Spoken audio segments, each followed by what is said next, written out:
During his much anticipated address to the nation last week, US President Donald Trump argued on multiple occasions that thanks to its position as one of the world's biggest oil and gas producers, the US just doesn't need the Strait of Hormuz to be reopened. We're now totally independent of the Middle East, and yet we are there to help.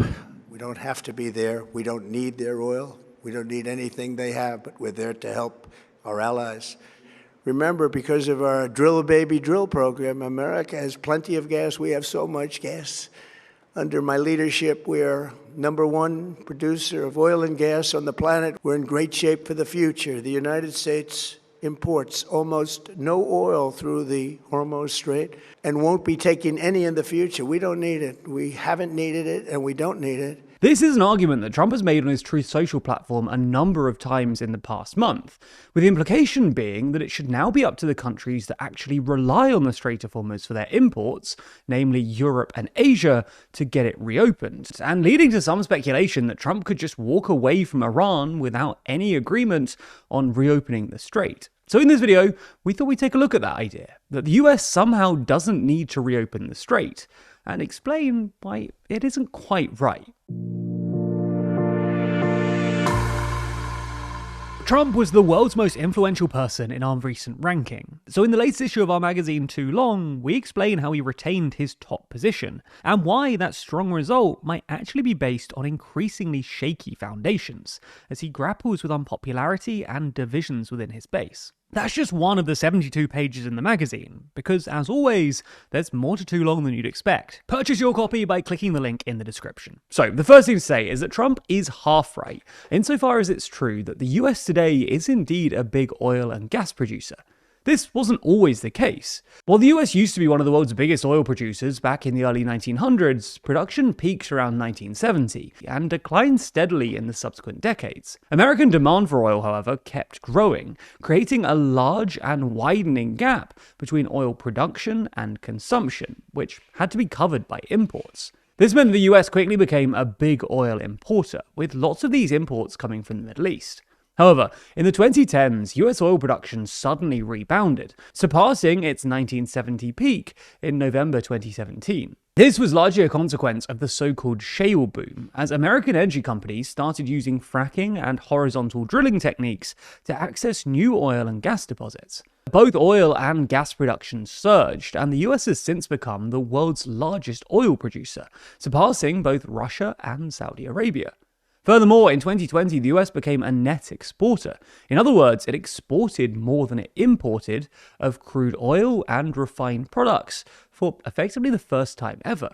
More generally, the US today is a net energy exporter, and has been since 2021. As a consequence of this transformation in America's energy fortunes, plus new oil and gas discoveries in the Western Hemisphere, which are easier to import, the US doesn't really import any oil from the Middle East anymore. Conversely, the economic growth of Asia has led to a massive increase in energy demand, which is why the vast majority of exports out of the Strait of Hormuz go to Asian countries like China. This has left the US in a bit of a weird position. The US Navy still plays a dominant role in guaranteeing the freedom of navigation of commercial ships in and around the Gulf, including through the Strait of Hormuz.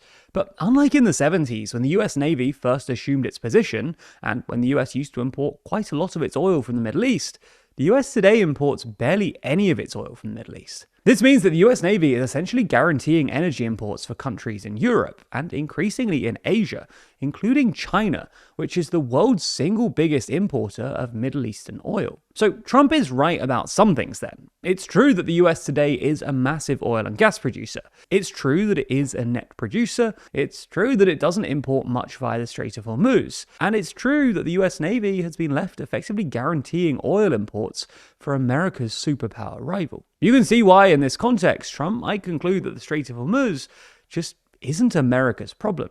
But this isn't quite right for the simple reason that oil is a global market, which means a Strait of Hormuz-style disruption to global supply means higher prices for everyone, everywhere.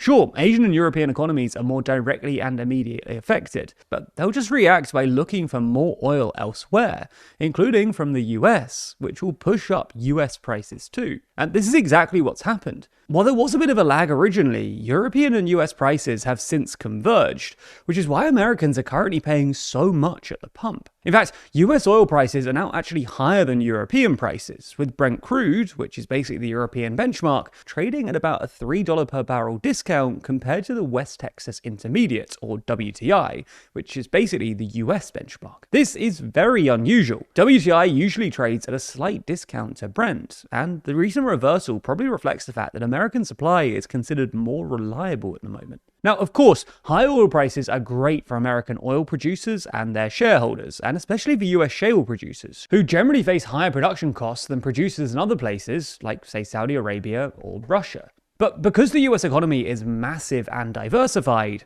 what happens in the oil and gas sectors isn't really material to the wider economic outlook. This makes the US unlike other big oil producers like Saudi Arabia and Russia, which are far more dependent on oil and gas for their wider economies and their tax bases. According to World Bank data from 2021, for instance, oil-related profits accounted for just 0.6% of US GDP, compared to more like 10% for Russia and 25% for Saudi Arabia. And somewhat unsurprisingly, the positive consequences of higher energy prices for American oil producers are dwarfed by the negative consequences for, well, basically the rest of the economy, which is actually remarkably exposed to oil shocks.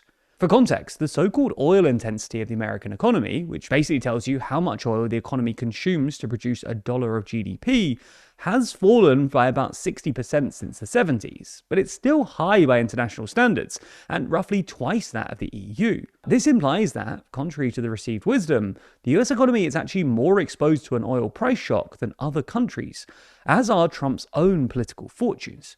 This is perhaps why in recent weeks there's been some speculation that the US could impose some sort of export ban in an attempt to insulate itself from the global rise in oil prices.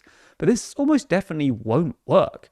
Not only would forcing domestic producers to sell at a massive discount cripple the shale industry, the US also just isn't well equipped to refine its own crude oil, because its refineries were set up to process heavier crudes from Western Hemisphere producers, not the lighter variants that you get from fracking. This means that an export ban would have a minimal impact on the refined products that we actually use, like diesel or gasoline, and more likely trigger a destabilizing freakout in the global economy. As we mentioned earlier, the latest version of our magazine, Too Long, is out now. And if you subscribe using code TLDR26, then you can get £4 off your first copy, bringing the price as low as $3.99, our lowest ever price, as well as getting you 20% off every future issue as long as you stay subscribed. Speaking of future editions, let me show you, for the very first time, this summer's edition of the magazine, currently entitled Trump's Rules of War.